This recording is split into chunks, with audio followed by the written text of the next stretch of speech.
so now I got these rigged up. All right, I got the cross member that I'm going to be stepping on. Right, this one here. Now if you got deep snow, and you're going in a pretty straight line, these totally work. And especially if you have some sort of walking stick, just to steady yourself.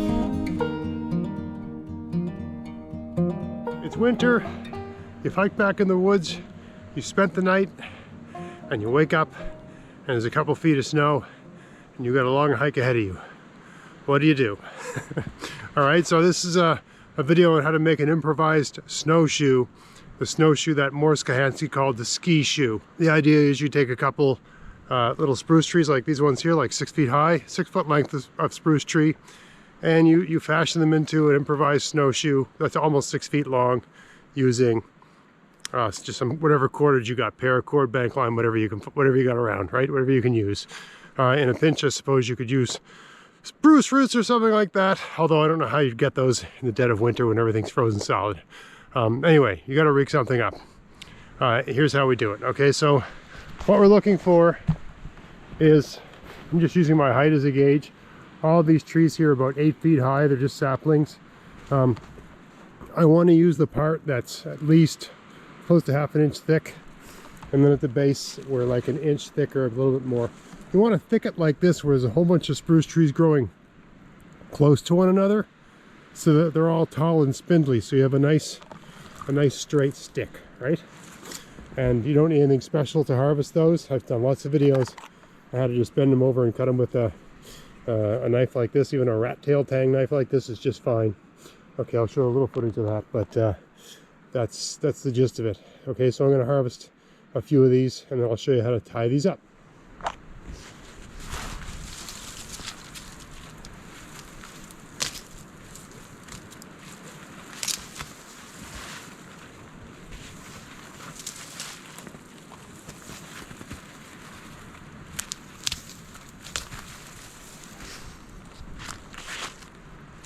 All right, now there's lots of ways to rig this up and make it pretty and beautiful and all this sort of stuff. And I've heard some people say, oh, it's even better than a snowshoe. It isn't, okay? But it's better than no snowshoe if you have to cover a long distance in deep snow. Especially if you're kind of dealing with the kind of snow that forms a crust, and it kind of takes your weight and then poof, you fall through. If you spend any time in the north, in the woods, you know exactly what I'm talking about.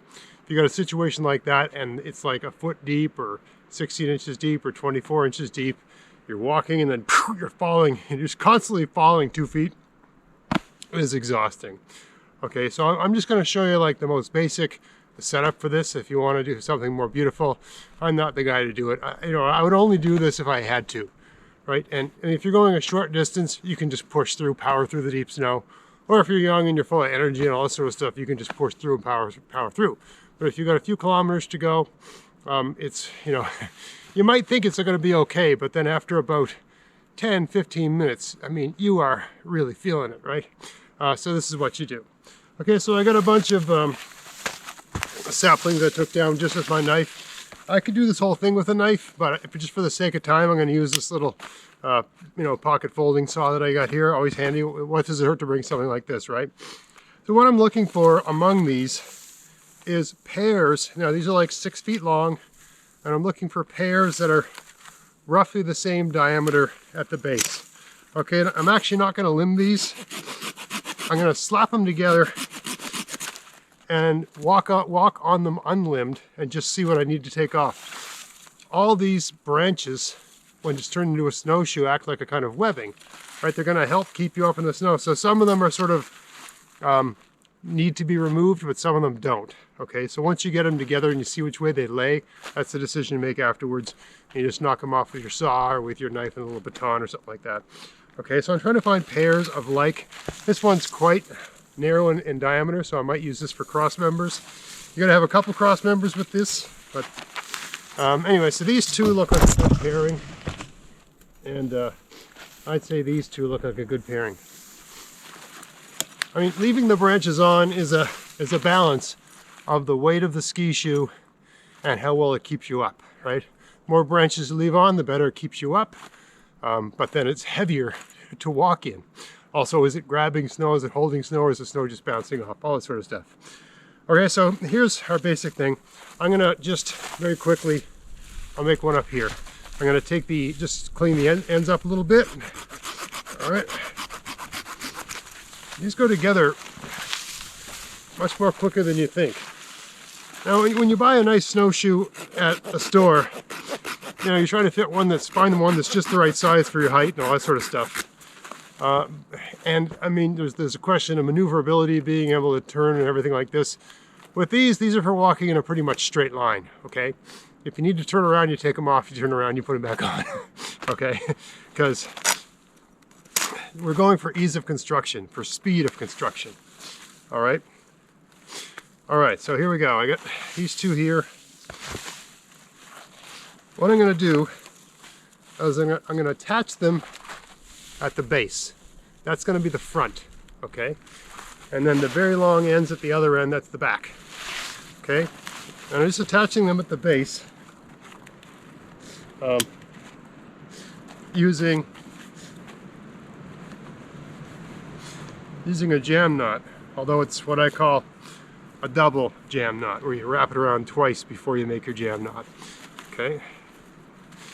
So again, this is not, so I'm wrapping around twice. I've done a video on knots before, but I don't think I've ever done a video on the jam knot in particular. So I guess I'll have to do that. If there's lots of people asking for a closer look at that, I'll do that. There's plenty of videos online about how to do that, but if you really want one, I'll do one. Okay, so I'm putting the knot about 2-3 inches back from the front. I wouldn't go any further back than that.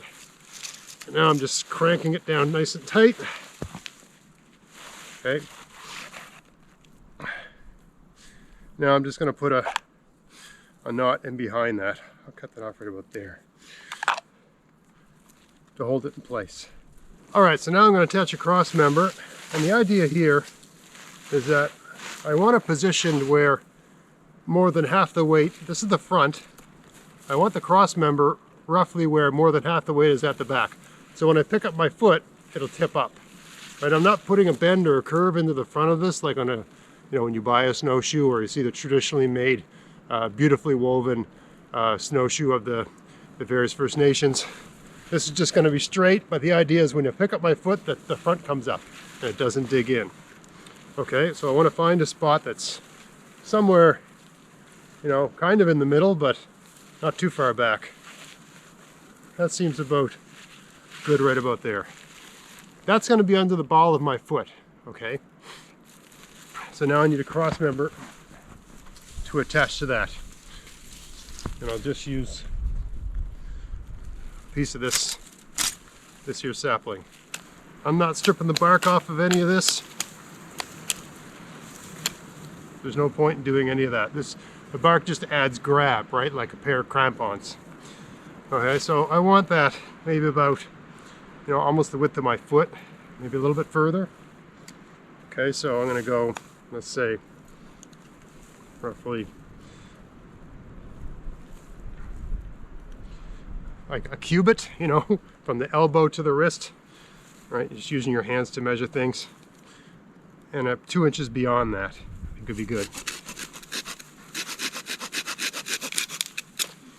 I'll get another one of those.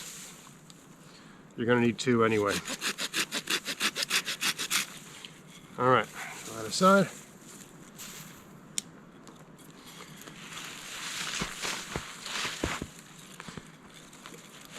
Gonna open that up. Where did I decide that spot should be? Roughly about there. I'll just make a mark with my knife. Right about there. Okay. I need enough space here for the toe of my boot to come over this end. Okay, so it can be narrow, right? But I need at least enough space for that. I don't want too much overhang, but a little bit will just make it more sound of a hookup, right? Okay, so let me tie one of these down. I want to get it as close to even as you can. Notice I'm not removing any of these branches, okay? Right about there, I guess is good.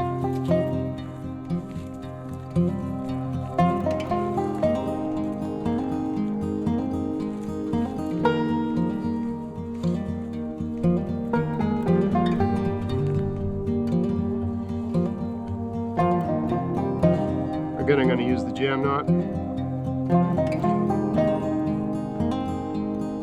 Just because it's easy.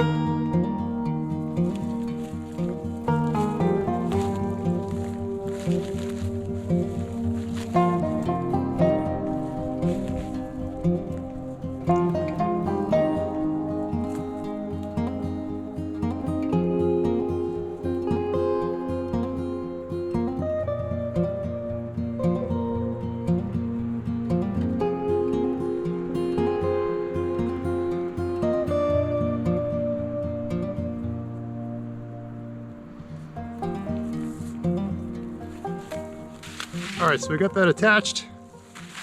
Now somewhere near the back, not all the way back, but kind of, you know, I got about 2 feet left. I'm going to attach it there. And you're just going to use a reef knot back here, just for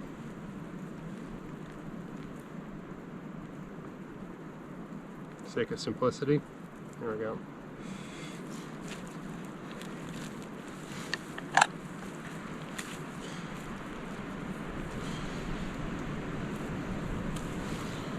I was just to tack it down. Now I'll do a jam knot as well. This is not heavy and it uses up your cordage, okay? But if you got to get out, this will get you out. All right, yeah. All right, here's that.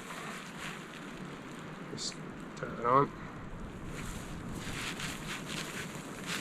Just doing some half hitches here. I got lots of cordage here. I would be much more judicious with my knots if I was in a different situation. All right, so now I'm going to put this here about 1 inch from the other cross member, okay? All right, so I've got this roughed out. You can see this is where the feet go. This is the front end. This is the back, where I've got them tied together right there.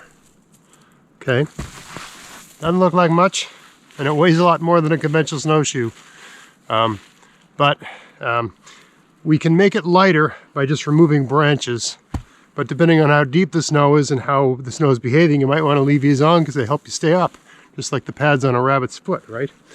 So it's all a question of, you know, getting on them and seeing how they work and just making adjustments. My hands are getting quite numb here, so and I'm going to make the next one off camera, so I can just save battery, and I'll show you how these work when I get her done.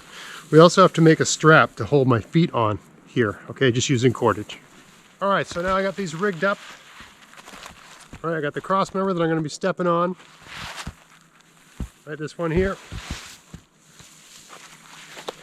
And this one, I can just tell by picking them up that this one weighs more. So I should probably remove a little bit of the material on this one just to get the weight down a little bit. Get that off. Just removing a couple of branches. Let's see. Maybe some of the heavier stuff. Just to get the weight down. You want, I mean, you know, if you're walking in these, you want the weight to be comparable, right? So let's say this is a bit heavier. I think this one had heavier wood.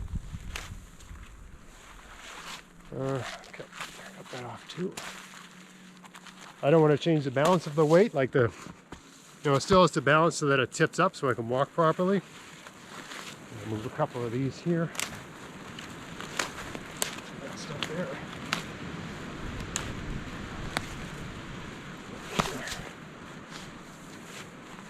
Oh, it's a little bit lighter. Okay, I'd say it's about right. All right, so I got a couple pieces of string about this long just to lace them on. Let's go somewhere a little more open where I can try these on and model them for you, all right? All right, so here I am up in the ski shoes. I've rigged up a very rudimentary lace, just using a reef knot. There's better knots for this. I'm just showing you the principle because my fingers have gone completely numb from making these. Okay, so I got this one here. It's just a strap right next to the cross member, right, that just goes over your boot. That's it. The skis lift up, right, because your toe can clear here, right? Your toe can go down in. So that's what keeps them lifting up. I don't have a cameraman, so I'm gonna have to film this while I'm walking. So I'm going really slow just so I can film it. Right, this is a general idea. You want to keep, you don't want to have any branches reaching out this way onto the inside, because you'll step on them with the other ski shoe and get really frustrated or fall down or whatever. Okay. You see how the tips come up when you step up. You gotta lift your feet up a bit, right? There's a learning curve, like anything, okay? And you can see how it works. I wouldn't want to have to negotiate, you know, some really tough terrain with this.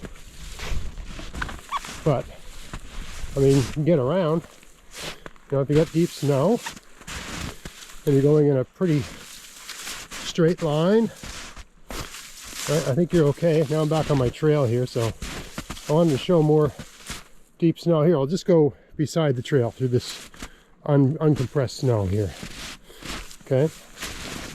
I'm putting the weight on my heels, so it goes on the part of the ski that has all that evergreen webbing. You could do more to, you know, rig up the fronts, but you don't really need to. You just sort of lean back a little bit as you're walking, and it does hold up pretty well, right? And you got some momentum, right, and get a little bit of muscle memory. I think you could get along pretty good. I think it would certainly beat, you know, trudging through super deep snow. Right, and the tighter you get the bindings, and you just make little adjustments as you're going along to improve the way they work. I wish I could get a video of me actually walking with these, but you know, I'm just sort of on my own here, so it's very difficult to film something like that. I apologize. But I think you get the idea, right? These totally work, and especially if some sort of walking stick just to steady yourself. That makes a big difference, right? Because you have a third point of contact.